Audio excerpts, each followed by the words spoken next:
begin today by addressing this week's tragedy. Because of hate, anti-Semitism, and terrorism, lives were lost in Syria, Australia, and at Brown University. My prayers are with the family of these victims, and I stand with so many who hope the light of Hanukkah drives out the horrific hate that we've seen. Now, turning to the topic this week, which is one of the topics, which is healthcare. Let me begin by being very clear and very honest about the state of healthcare today. The Democrats' healthcare program has failed. And I want to remind everybody, what's the name of the healthcare program? Obamacare. This was a Democrat program, and I'm finally excited to see that the Democrats now have got on board with us that the affordable health care is anything but affordable. So, again, Republicans stand united to fix the problem again. But let's not forget where the root of the problem started. Democrats broke it, we will fix it, and happily to do that. Most Americans can't afford Democrats' insurance plan. The plans are riddled with waste, with fraud, with abuse, and if we're being honest, they only work for one group: big insurance companies.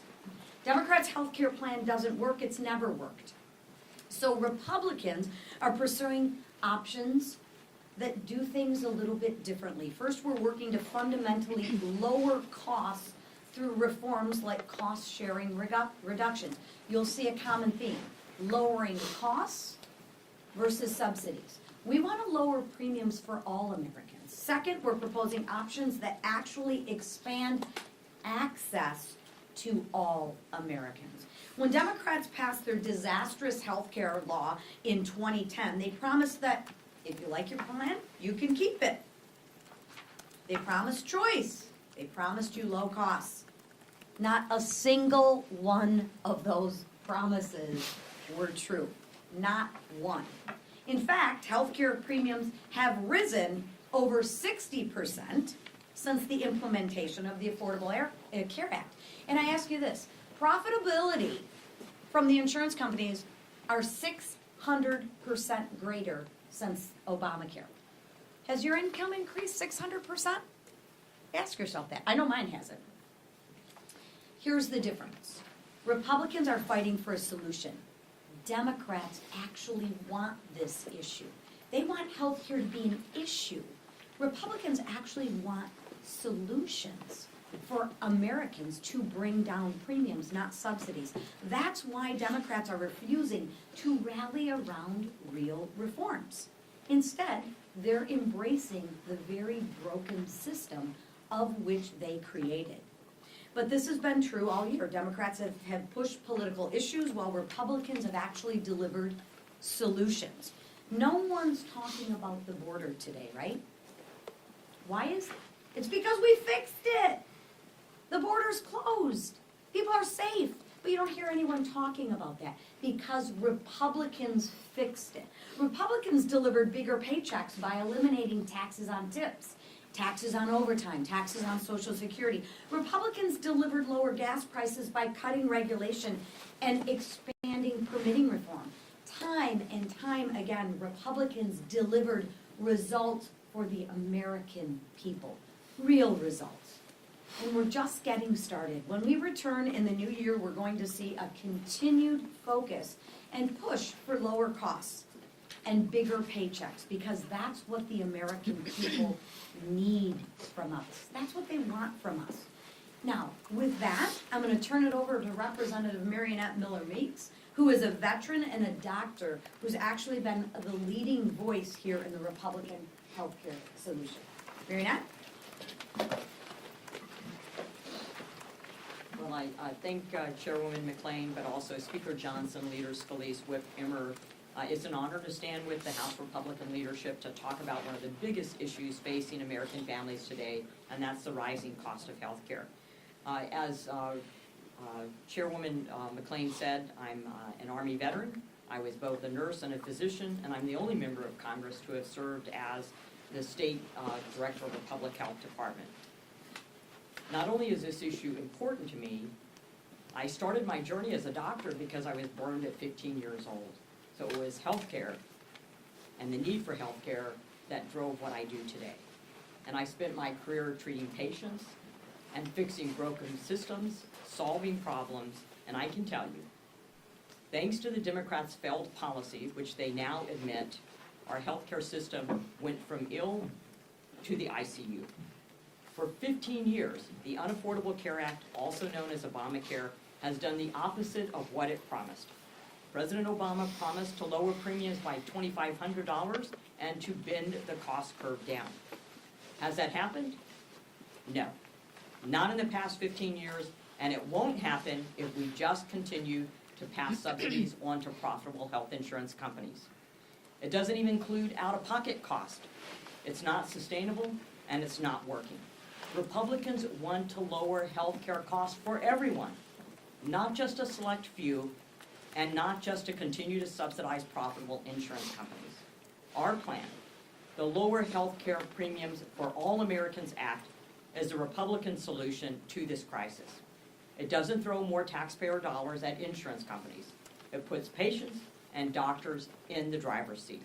Our bill lowers premiums by 11% by funding cost-sharing reductions the right way, not just through COVID-era bailouts that benefited only big insurers. That's up to $1,871 in savings for families each year and over $36 billion in taxpayer savings. We're delivering real PBM reform to stop middlemen from inflating drug prices. Even in my own state, my PBM transparency bill that passed in 2019 when I was a state senator, one of our counties reported that they saved $80,000 last year through their transparency alone. We want to give small businesses the ability and the power to negotiate better deals. That alone will save taxpayers $2 billion, but most importantly, save small businesses. We're expanding association health plans by allowing small businesses and self-employed workers to team up to expand choices, which result in premiums going down by as much as 30%, even those small businesses that are in the exchanges. As we're strengthening choice arrangements so more small businesses can afford to offer coverage and more workers can choose a plan that fits their lives and their budgets. This is a plan for working Americans, not for profitable insurance companies. It's about lowering costs, increasing access, and restoring sanity to our healthcare system. Most importantly, it is a plan that lowers healthcare costs for everyone and puts patients and doctors in the driver's seat. Thank you, and I look forward to getting this bill across the finish line and to the American people. Like our conference chair, I want to start by offering my condolences to the families of the victims of several tragic events over the weekend. The shooting at Brown University that took the lives of two promising young students. The vicious ISIS attack on our service members in Syria that claimed 3 American lives. And finally, the horrific anti-Semitic terrorist attack in Australia that killed 15 innocent people at a Hanukkah celebration. Our hearts are heavy as we grieve the evil that was put on display this past weekend, and we continue to pray for the full recovery of those injured and for the comfort of the families whose lives are now forever changed. Now, turning our attention to the House Republican agenda. This year, Republicans delivered one of the most consequential pieces of legislation in our lifetime. The Working Families Tax Cut Act, passed by the House Republicans and signed into law by President Trump, achieved historic America First victories, such as no tax on tips, no tax on overtime, tax relief for seniors, an increased child tax credit, and Trump savings accounts for newborn children. 2026 is gearing up to be the year of deeper pocketbooks and lower costs for the American people. Thanks to this landmark legislation, tax refunds could increase by $1,000 per taxpayer next year. That's more money in your pocket for you to invest, save, and grow. Waitresses, law enforcement officers, and parents will have more of their hard-earned dollars to put food on the table and to support their families. Not only did our bill deliver the largest tax cut for middle-class Americans, it also addressed rampant waste, fraud, and abuse in programs like Medicaid and SNAP. as we have all witnessed with the fraud scandals coming out of our state of Minnesota, these programs have long been ripe for fraud. But House Republicans and Donald Trump implemented common sense reforms to strengthen the system to benefit the people who need it the most, not fraudsters who sent millions to terrorists abroad. Which brings me to addressing the failure of my governor, Tim Walz. We anxiously await Tim Walz's response to House Oversight Committee Chairman Jamie Comer regarding what he knew about the $1 billion in fraud. Walz has had 7 years to address and stop the fraud. It wasn't until President Trump made this a national issue that Walz started to pretend that he cares about his constituents' tax dollars supporting a terrorist group in Somalia. Accountability is coming, Governor. Our dishonest, failed governor must and will answer for his complete incompetence.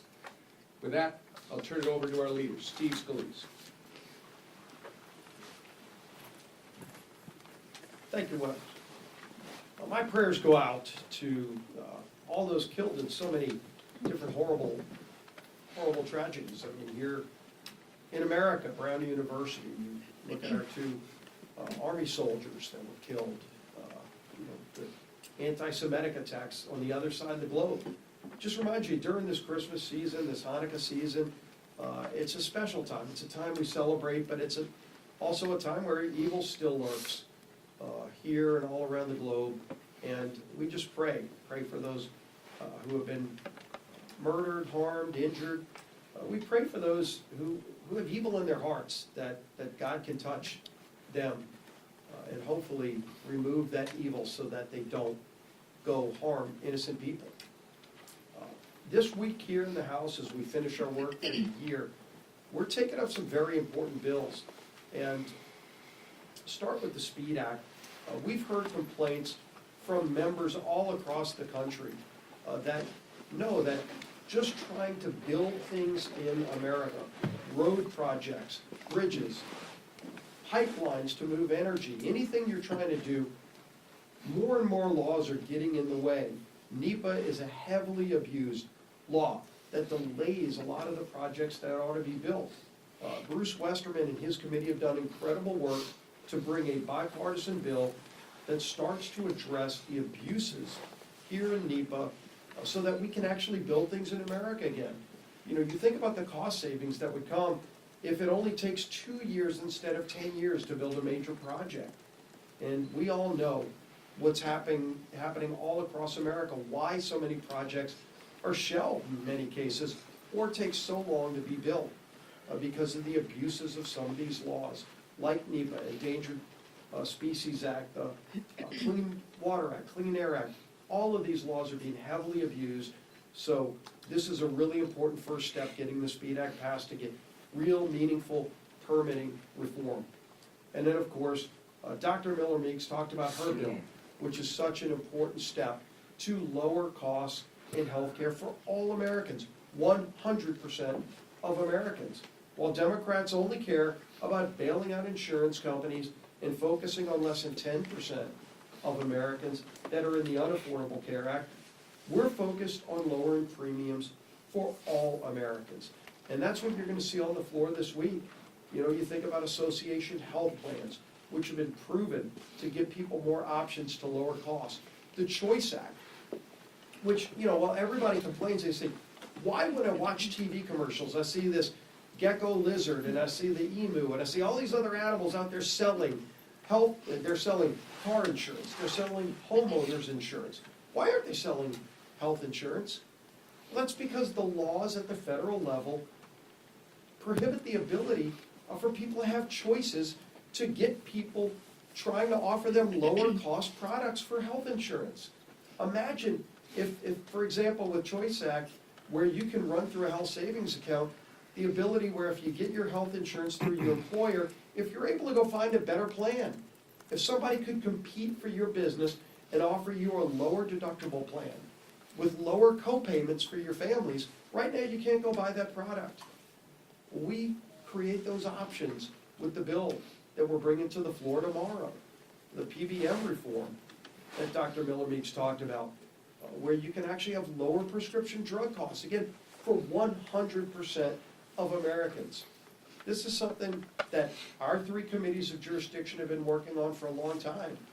And yet, while Democrats only want to bail out insurance companies while premiums go up, we're focused on having lower premium options, lower cost options for 100% of Americans.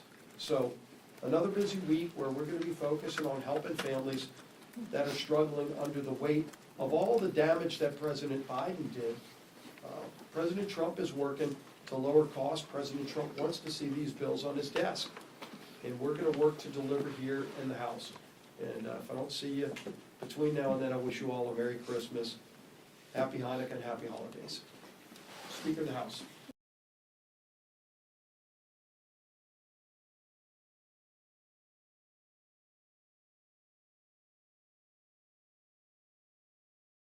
Thanks for joining us on what is our last leadership press conference of the year. And I just want to say to all of you, press corps, thanks for being here each week and covering all of this. It's been a hugely historic week and year in so many ways, and a hugely consequential Congress, and you've had a lot to cover. So we do, as everybody said, wish you Merry Christmas, Happy Hanukkah, and hope you get some well-deserved rest over the short holiday. Since Congress reopened, following the end of the Democrat shutdown, the longest in American history, Republicans have passed, since we came back, 41 pieces of legislation, and of course, as you've heard this morning, we're set to pass even more. Chief among them is the Lower Health Care Premiums for All Americans Act. It is aptly and appropriately named because that's exactly what it's going to do, as everybody has explained this morning. If you recall, Democrats shut the government down and kept it closed for 43 days so that Chuck Schumer could get political cover from the grassroots of his party. Remember that he had voted for the same CR just several months earlier in March, and the same vehicle came forward and suddenly changed his tune, and that is because he caught a lot of political backlash for it. So he decided instead to shut the government down and fight. Well, everybody saw how obvious and how dangerous that gambit was. And so the Democrats tried to spin their selfish political decision to claim the whole thing was always about, quote, fighting for health care affordability. But that claim never made any sense because it ignores the very simple facts of the situation. It is the Democrats' Unaffordable Care Act that broke America's health care system, as has been recounted this morning. And it's the Democrats who refused every good faith Republican effort to fix it along the way. But this is 15 years into this saga that the American people have been drugged through because the Democrats decided 15 years ago to break the system. They insisted when they passed the Unaffordable Care Act that it would reduce premiums, it would provide more choice and higher quality and all of that. And none of that ever happened. In fact, quite the opposite effect is what we have seen. All this was foreseeable, and that's why Republicans didn't support it. Premiums have skyrocketed, the quality of care has plummeted in so many places and in so many cases around the country, and fraud is absolutely rampant in the system, and it is costing everyone dearly. Yes, there is a health care affordability problem in America. It's a very serious problem for almost every family. But it is an indisputable fact that the Democrats caused that problem, and Republicans are the ones having cleaned it up. For 15 long years, Americans have now faced skyrocketing premiums, fewer quality choices, inefficient care, and widespread fraud, waste, and abuse. Benchmark premiums on the Obamacare marketplace for every plan, listen to this, have increased 80% overall since 2014, and they're continuing to rise. The Unaffordable Care Act marketplace has resulted in lower quality plan offerings and less consumer choices to date. Fraud is absolutely rampant. Paragon Health is one of the analyst groups, and they estimate there's over 6.4 million people who are improperly enrolled in the Obamacare exchanges. And a recent GAO study, the Government Accountability Office, found some staggering facts. It proved what we all know intuitively about the fraud that's involved in this program. They found that Obamacare's subsidy system lacks even the most basic guardrails to prevent fraud, waste, and abuse. And I think that study is something that you should all dig into. It should be on the front page of every newspaper because it is shocking, alarming. Over the last 2 years, for example, the investigators at the GAO Government Accountability Office, they did a little experiment. They in 24 different cases, they applied for Obamacare subsidies. They did it fraudulently by intent. So 24 applications with no Social Security data attached, none of the information that's necessary to actually apply, no citizenship proof attached, and none of the income documents and all the things that are supposed to be applied and included in an application. Now guess what? Out of the 24, 23 of them were approved. And they've been paid tens of thousands of dollars, some of them as recently as September of this year, the GAO tracking all of this fraud, wondering, hoping if anybody will ever pay any attention to it and stop it. That's not the only thing they found. The report also found that in 2023, 29,000 Social Security numbers were used by multiple persons. In 2024, 68,000 Social Security numbers used by multiple people to bilk the system, to defraud the system, and to take dollars to themselves. You had, in one case, there was over 120 individuals using the same Social Security number to get these benefits, and it was never stopped. The GAO also found that more than $94 million last year alone was sent to insurers on behalf of people who are already deceased. It's a serious, serious problem in the system. It's why the costs are so high, and this is the system that Democrats in Congress want to extend without any reform. We just can't have that. The Washington Post summarized all this best in one simple sentence. They said, quote, "The real problem is that the Affordable Care Act was never actually affordable." That's the problem. America's healthcare system should be the envy of the world. Instead, it's the most expensive in the world, and the American people are not getting any healthier because of all this madness. A new Gallup poll released yesterday found that 70% of Americans have a negative outlook on our healthcare system for all the obvious reasons. All Americans deserve a healthcare system that puts patients first, one that meets their needs with more access, more choice, and more affordable quality care. And House Republicans have offered legislation to begin fixing what is broken and to restore integrity to our nation's healthcare system, and it's so long overdue. The lower healthcare premiums for all Americans Act, which will be on the floor tomorrow, is the first big step in that regard. As has been noted about Dr. Miller-Meeks and the other leaders here, it offers common sense solutions to lower premium costs for everybody, all Americans. It expands access to quality care, provides every American with more options and flexibility to choose coverage that works for them, and it brings greater transparency to America's healthcare system. And here's how. The bill has 5 key reforms. I'll just reiterate some of this real quickly. It reduces premium costs through cost-sharing reduction payments, brings pharmacy benefit manager transparency, and removes the hidden costs of prescription drugs. It allows small business owners and independent workers to form association health plans. It provides more choice for employees to customize their health care plans, and it protects small businesses from costly regulatory overreach. According to the latest CBO projection, Republicans' cost-sharing reduction payments, just that provision alone, would reduce premiums by at least 11% and will save taxpayers tens of billions of dollars, about $30 billion. Contrast this with the Democrats' proposal. Now, what is their proposal? The Democrats' subsidy proposal would only lower premiums for a small subset of people. Now, think of this. Just 7% of Americans would benefit. When they passed the COVID-era enhanced subsidy, enhanced premium tax credit, okay, it would only affect, and only did affect, 7% of American people. If it was extended today, if their gambit was done, and without any reforms, and they expanded it for 3 years, which is what they tried to do in the Senate, and they failed last week, and what they would try to do in the House, if allowed, that would only reduce, for the 7% of Americans, it would only reduce their costs by 5.7%. Okay, this is not some solution to the problem. It's just adding more money, it's further subsidizing a broken system, and the subsidies go to insurance companies. They're not trying to solve the cost problem. They're trying to hide that, and it's not the way to fix it. It would also, by the way, cost taxpayers, if the subsidy was extended, would cost American taxpayers $350 billion over the next 10 years. Again, the proposal doesn't lower healthcare costs in any way. It only hides the true cost of a failed law. I'll remind you, CSR payments are not a new idea. In fact, in 2017, the thing that we're gonna put on the floor tomorrow, a big part of that. 196 House Democrats, many of them still in Congress, wrote a letter in support of that very idea. Exactly what the Republican bill this week will accomplish. Now, they won't tell you that this week. I'm certain they're all gonna vote against it.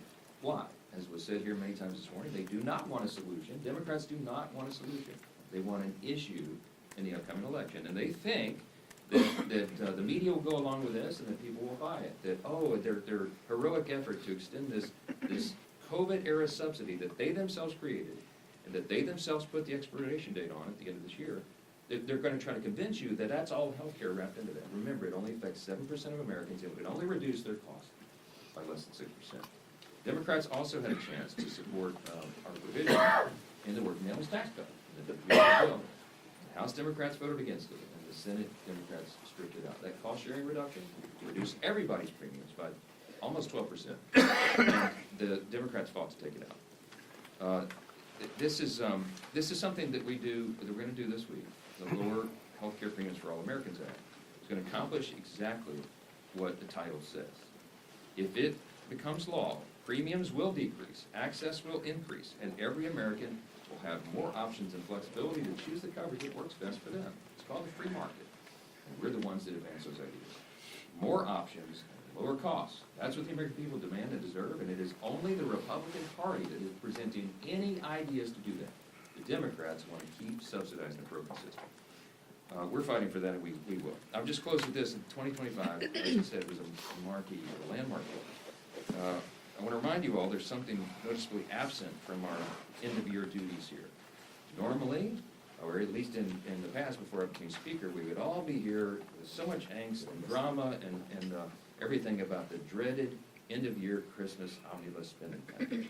You have not been able to write about that for now the third year, because we broke the fever. We both broke the Christmas omnibus fever, and we're getting back to stewardship and regular order, and we're very proud of that. The third consecutive year, we've avoided that terrible congressional Christmas tradition, and we're getting everything working here again. Fixing the appropriations process has been a goal for me and this leadership team. It's been a goal for Chairman Cole at Appropriations and his leadership team, and we're well on the way to rebuilding that muscle memory. House Republicans have shown up every day and delivered real results for the American people, and we're going to continue to do so. We are excited about the years ahead. We look back now on what we've done all this year. We obviously passed the Working Families Tax Cut, the big beautiful bill, the most significant piece of legislation that Congress has considered in my lifetime. Stephen Miller's had a quote that summarized it pretty well. He said, quote, "Each and every one of the individual titles in that bill will be considered one of the greatest achievements in the history of the conservative movement." They are conservative policies, but they benefit every American, and everyone will be seeing and feeling the effects of that in the first and second quarter of next year when all that becomes implemented. Here's, by way of reminder, real quick, the legislation included the largest tax cut in American history, permanent extension of the reduced estate tax, Medicaid program reforms, expansion of SNAP work requirements, increased border enforcement and funding, no tax on tips, no tax on overtime, increased standard deduction for seniors, tax-free savings accounts for every child born in America, business tax provisions to incentivize investment and innovation and broaden the pathway out of poverty for more people. Wages will be increasing and costs will be going down. Many of these landmark provisions are set for implementation in the first, second quarter, as I said, and all boats will begin to rise. Just last week, Treasury Secretary Scott Bessent predicted $100 to $150 billion in new tax refunds, between $1,000 and $2,000 per household. And most of the estimates say that the average American household will have their take-home pay increase by at least $10,000. These are real, tangible benefits that this bill is going to offer to tens of millions of American families, and we're excited about what's ahead. It's just one more example of the many positive and transformational outcomes that we want to see going into next year. So far, House Republicans have passed 413 bills this year.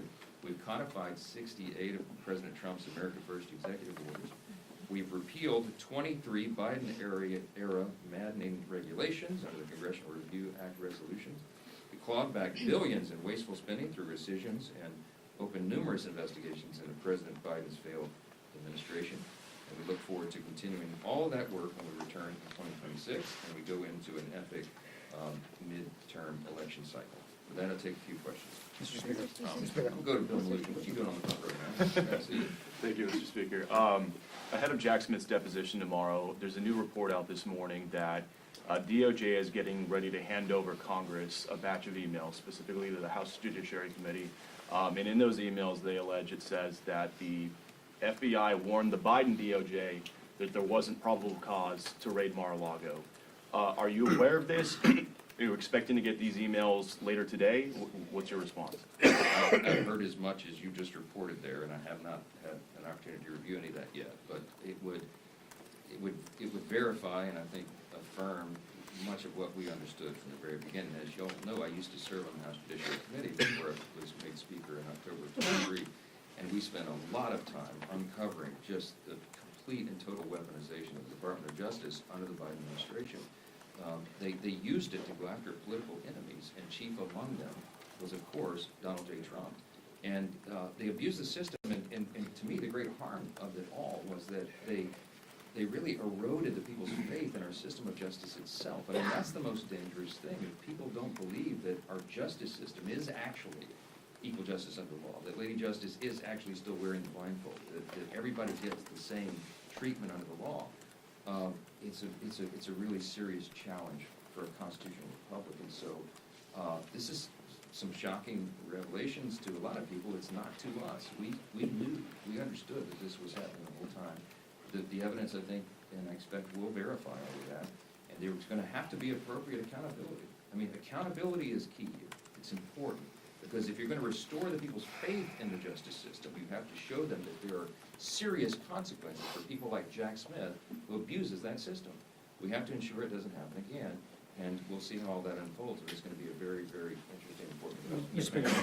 Thank you, Mr. Leader. This morning, Congressman Mike Lawler said that it was political malpractice to not allow a vote on the ACA subsidy extension this week. What's your reaction to that? And will Republicans suffer any political blowback for not allowing something like that to come to the floor with moderates? Well, Mike Lawler is a very dear friend and a close colleague of mine. Ironically, weekend before last, I was in New York, in his district on Long Island, and we were campaigning together, ensuring that he gets reelected. Mike Lawler fights hard for New York, as every Republican in this conference does for their districts. The districts are different. They have different priorities and ideas, but we do have, there's about a dozen members in the conference that are in these swing districts who are fighting hard to make sure that they reduce costs for all of their constituents. And many of them did want to vote on this Obamacare, COVID-era subsidy the Democrats created. We looked for a way to try to allow for that pressure release valve, and it just was not to be. We worked on it all the way through the weekend, in fact, and in the end, there was not an agreement wasn't made. Now, everybody was at the table in good faith, and I certainly appreciate the views and the opinions of every member of this conference. But I will tell you one thing they will all join in unity on is voting for this bill that we've been discussing this morning, because again, instead of just trying to assist 7% of Americans, this is for 100% of Americans, and we can handle that and do that together. I hope that Democrats will come along with us. If they're serious about solving the problem and bringing down costs of health care, they'll all fully support it as well. But I think you're going to see they're playing politics with this. Thanks, Speaker Johnson. Last week, President Trump said that his legislative agenda is essentially done.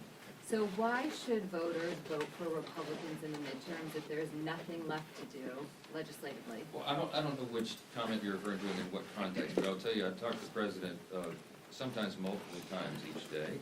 He and I and his team and our teams work around the clock. Literally, the President and I will talk sometimes at midnight and then again at 6 a.m. I mean, this President doesn't sleep. He's working all the time.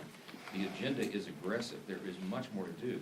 I think what he's sometimes when he's taken out of context on comments like that, he's referring to what we accomplished with the working families tax cut, the big beautiful bill, because there's so much in that a lot of people said, wow, you guys checked all the boxes. Well, we did to a certain extent, but there is so much more to do. And we're going to have a very aggressive legislative agenda coming right out of the gates in January. We're going to continue to work, for example, on health care, to continue to bring costs down to the American people, to bring down the cost of living overall. You're going to see an aggressive affordability agenda, and we're going to see continued codification of the President's executive orders. He's up to about 200 of those. Probably about 150 of them are codifiable by Congress, and we're working steadily through that list. You're going to see us delivering for the American people while the effects of that giant piece of legislation that we did on July 4th, got signed on July 4th, comes into implementation. So much more yet to do. The President and I talk about that almost every day, and he's excited about it, and I am. Mr. Speaker, so there's a lot of Republicans who would still like to see health savings accounts set up as an alternative to the premium tax credit. I'm curious, why is that not in this bill? Is that something that's still on the table? Very much on the table. The President likes the policy as well. I see my doctor colleagues, Dr. Miller-Meeks is nodding in agreement. The Docs Caucus the Chief Doctors Caucus in the Republican Conference works on these things, and I think we could get broad consensus on that. What we anticipate going into the first quarter next year is possibly in a reconciliation package or in regular order as standalone. Ideas just like this. We have a long list of things that we know will reduce premiums, increase access and quality of care. And again, we're the only party that's going to be bringing that forward. The Democrats have zero ideas, zero concepts, and zero legislative plans on anything they'll propose other than just subsidizing the broken system. So there's going to be a stark contrast between the two parties. That'll be a big part of it, and I think you'll see a lot of that discussion going forward. Yes, ma'am. Just to follow up on that, we are at the end of the year here. People have already enrolled in their health care plans. You guys were out for 2 months during the shutdown. Why has it taken until the end of the year to start addressing, putting to the floor these health care bills? And what is your message to those who are going to see their premiums rise next year anyway, because it seems unlikely that Congress is not going to be able to get something together by then? The healthcare bill on the floor tomorrow is right on time. There's always a good time to reduce premiums for healthcare. And remember, the Republican Party, since the Unaffordable Care Act became law 15 years ago, we have been working steadily, producing ideas, trying to address this. We tried to repeal and replace it, as you all know, in our ultimately failed attempt back in the first Trump administration in 2017. The famous John McCain goes down, tanked the effort, and since then the roots of Obamacare, the Unaffordable Care Act, have gotten so deep in the system that it's no longer possible to just pull it out at the root and chop it off and start over. It's too deeply ingrained. And so now we have to take it step by step to reduce cost and repair the system. And that's the ideas that we have. You're talking about the longest shutdown in U.S. history. The Democrats did that. Remember, when we reopened the government, we ended in the exact same place that we began. They didn't get a darn thing out of it, and we knew that they wouldn't, and that's how it would come out, and they did it for political purposes. When they took us off the field effectively for 43 days, as soon as we got back, let's remember, because history's being revised here every day, we got right back to the appropriations process, remember, which was so critically important, and all the other measures that we were pushing through.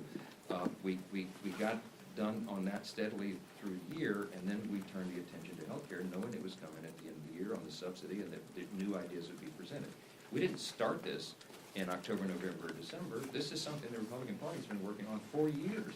I've mentioned in here before, when I was chair of the Republican Study Committee, the largest caucus of the Republicans in Congress, we had 158 members back in 2019. We produced a 2-volume set on conservative common sense solutions to fix healthcare. We've never been able to get the votes to fix it because the Democrats have been unwilling to go along. And you can go back and look at the record and show over and over, all they want to do is continue to throw taxpayer dollars and subsidize the broken system. The reason the premiums are up 80% since the bill was passed by the Democrats in 15 years ago is because they're further ingraining a broken system. So it's up to us to fix it. This is one piece, one part of that. And in the first quarter, January, February next year, you're going to see much more activity of this. The American people's attention is on healthcare for the obvious reason. It is a very serious problem. But remember this, the Democrats broke it, Republicans are going to fix it. I wish you all a blessed holiday. Thanks so much.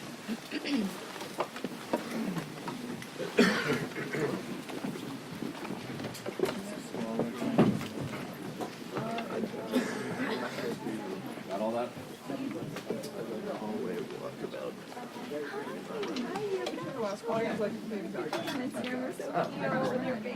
Oh. I was like, you have like the working family. I cannot. Oh, not even. Oh my God. You should have seen how many.